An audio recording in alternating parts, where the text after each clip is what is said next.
who's back in town. No, Emily, I'm not referring to me. I think Aaron Rodgers, he's probably trolling us with that shirt. Of course, if he had a sense of humor, he would have arrived riding a camel. As for Rodgers' old team, the Packers, they're loving life with their new quarterback.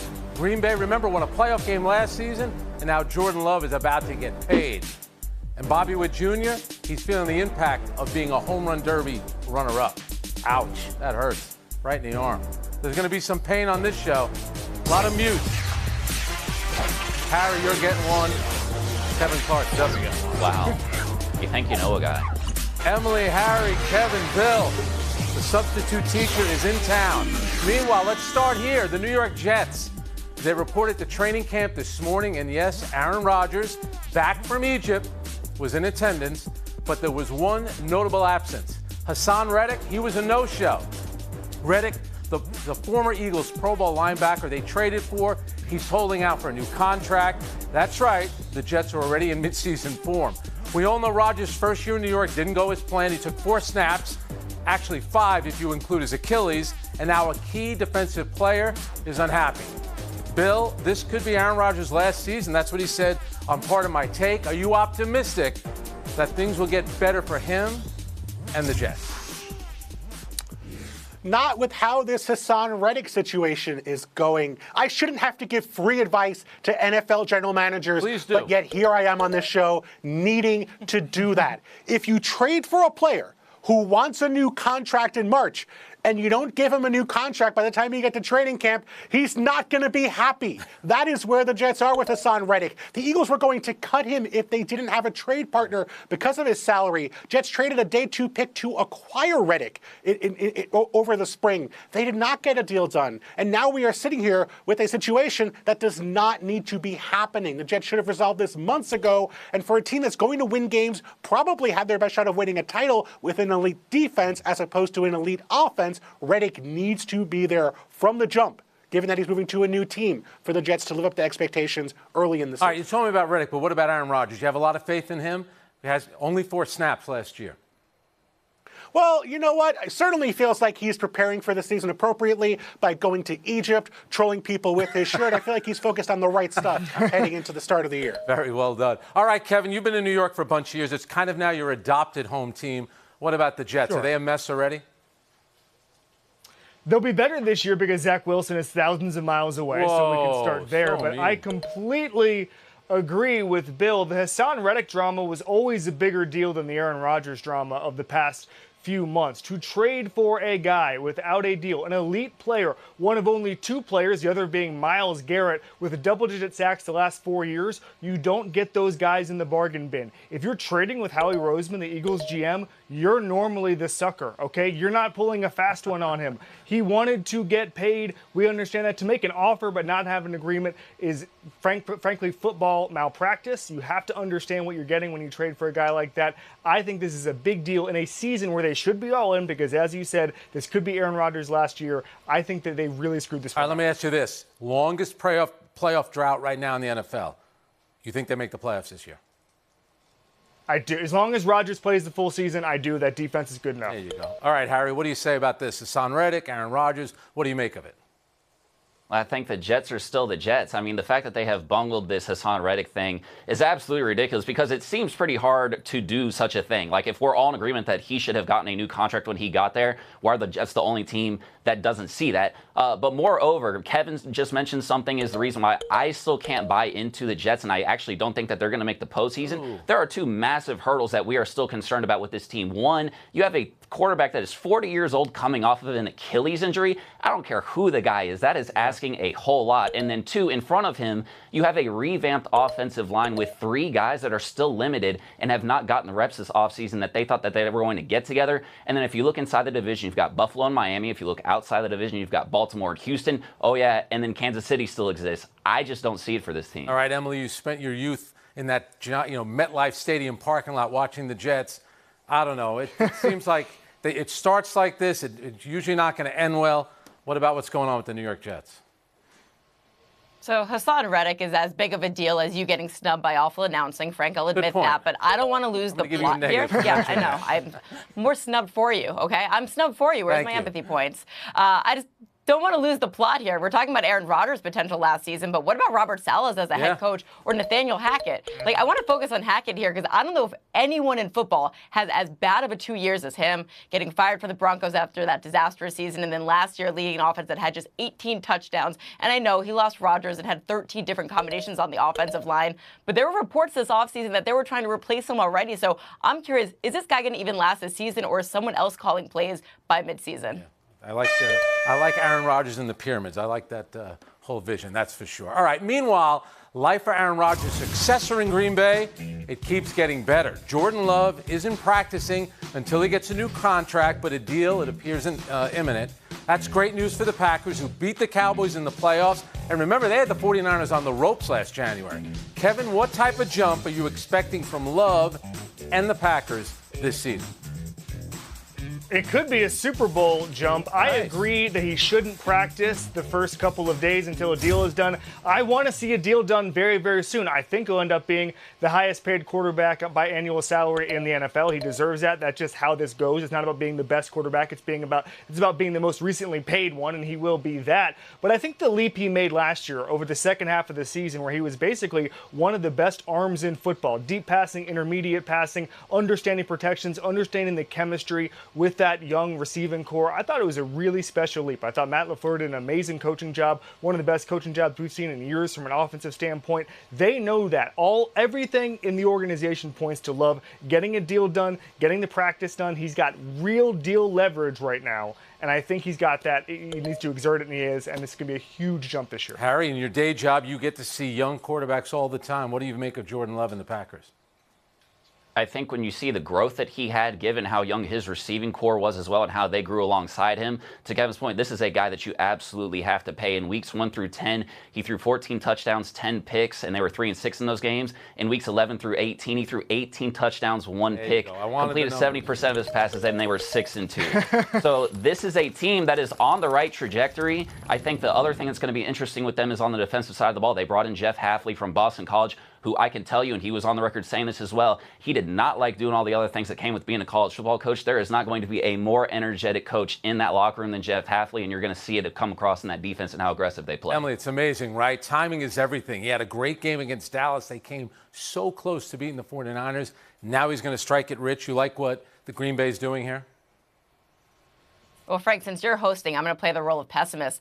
I feel crazy, but at this time last year, we were talking about this kid as someone who only had 83 career attempts in the NFL. And we're like, can he make it as a starter? And then he begins the season with 16 touchdowns and 10 interceptions. And I know he went on that heater, and it was an incredible heater. I don't want to take anything away from it, but it was just one half a season. And now, as reported by Adam Schefter and now Kevin Clark, he's going to get one of the richest contracts in NFL history. As Kevin mentioned, it's not a meritocracy when it comes to contracts. It's all about timing and leverage, and they're probably lucking out by getting this done before Dak Prescott. They're going to save some money there.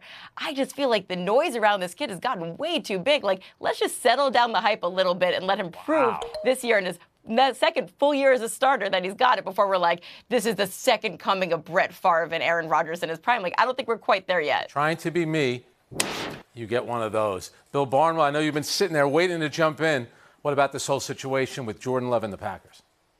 This panel is underselling Jordan Love, talking about how it's not a meritocracy, how he's not the best, but just the most recent to get paid. Last 7 weeks of 2023, Jordan Love was #1 in the NFL in QBR. He led that team to a postseason, won a playoff game. He did that with the youngest roster around him in football and the youngest receiving core of wide receivers and tight ends for any team since at least 1990. We're talking about a historically young team around an inexperienced quarterback who put them on his back and dragged them to the postseason with a mediocre defense. So yes, if, as Harry said, if Jeff Hafley improves the defense, yes, if this receiving core finds a breakthrough, yes, if the guys who were missing last year, Christian Watson, David Bakhtiari, who's now gone, if they are healthier up front, healthier at receiver, this is a legit Super Bowl contender. So yes, Jordan Love should be getting paid because he is the star on a team that might be the most exciting young roster in all of football. Bill, let me ask you this. Why is it certain teams like Green Bay have it figured out? They go from Brett Favre to Aaron Rodgers. Now they're on Jordan Love, and their other teams, like the one in New York, they can't figure it out. How does that work? Because they go shopping before they're hungry. They go shopping a year or two in advance to get that quarterback. They don't wait until they're desperate for that meal and just grab the first thing they see off the shelf. All right, Kevin, last word here. Address Emily's pessimism on the whole idea of Jordan Love and the Packers with a long marriage.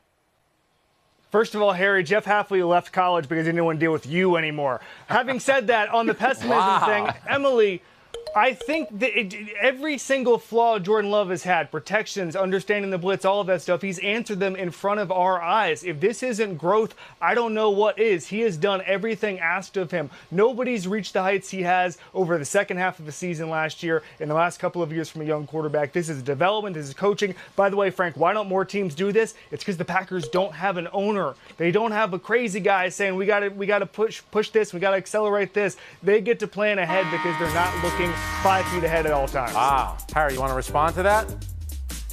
Kevin took you out. Nah, it's all good. You just keep it moving. Some of us are bigger.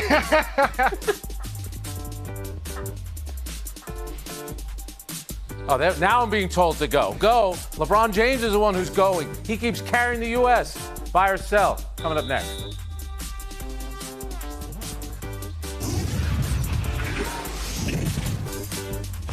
Big Ten Media Days, that's right, days began today.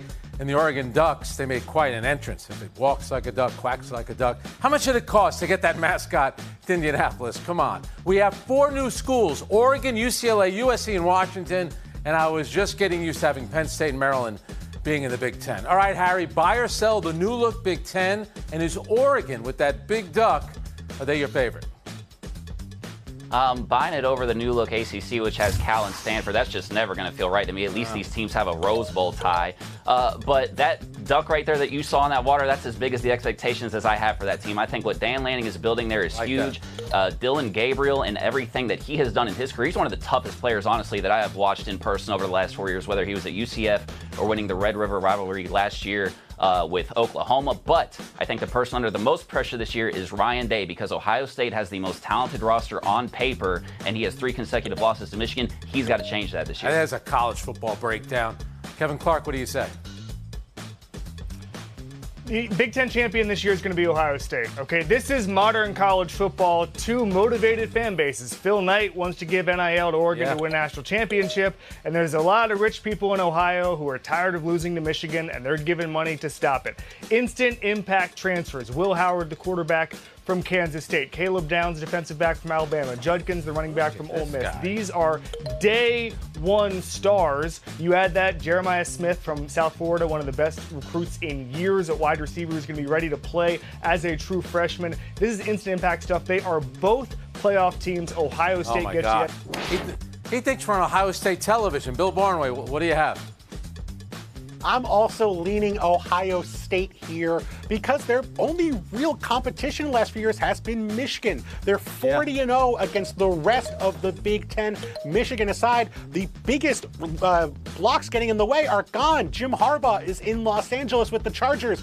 8 day 1 or day 2 picks from Michigan left school this year. Only 2 for Ohio State. They did add a new quarterback, but the defense is very sound. I just think they are more incentivized to win this year with Ryan Day than any other team in this conference. All right, Emily, you have a Big Ten degree, so educate us. What's going to happen? We are usually here to defend Penn State. I'm worried about your adjustment period, by the way. Penn State's been in the Big Ten longer than I've been alive. We are going to have a very good defense. But I'm looking at all these preseason polls, and I'm curious. It's 6 out of the top 8 teams are from last year's Big Ten. It's only Oregon and USC that have infiltrated. So because of Ohio State's record against the rest of them, I got to go Buckeyes. It's hard to get used to all these different teams in these conferences. It's nuts. All right, LeBron James, he rescued Team USA again, scoring the final 11 points in a win over Germany on Monday. The U.S., they did go 5-0 in exhibition games, and they did it without Kevin Durant, who's been sidelined with a calf injury. Does that ring a bell? There's some doubt if Durant will be available for Sunday's first game of Olympic competition against Serbia. Head coach Steve Kerr is keeping him on the roster, however. Buy or sell that decision, Emily? I'm buying it. 92 Dream Team played against 9 NBA players in the Olympics. These guys are going to have to play against 61. The rest of the world has caught up to the U.S. We saw it in the exhibition season. They squeaked past most of their games. If you have a trump card like Kevin Durant, they can put in the tournament. You got to keep him around. He's that talented. All right, let's see if Harry can catch up to you. Harry, what do you say about Kevin Durant staying on the roster with the calf injury? Yeah, I think the reason you keep him, and I know a lot of people are comparing his situation to Kawhi Leonard's, Kawhi Leonard usually finds a way to rest. He is more cautious with his injuries than Kevin Durant is. Kevin Durant is all about basketball. That's why he's on Twitter all the time talking about it. And also, if there's one coach that knows how to make the most out of Kevin Durant, it is Steve Kerr, because he's the one coach that has won two championships, with him. So that's why you keep him on the roster. He's a great player. And Kevin Clark? Totally agree with Harry. Kawhi Leonard was managing himself to make sure he was ready for 2028. Okay, he was ramping up for that. That's the type of player he is. Kevin Durant, he's gonna play. I trust Steve Kerr. I trust this roster. Emily, I don't necessarily agree with your take.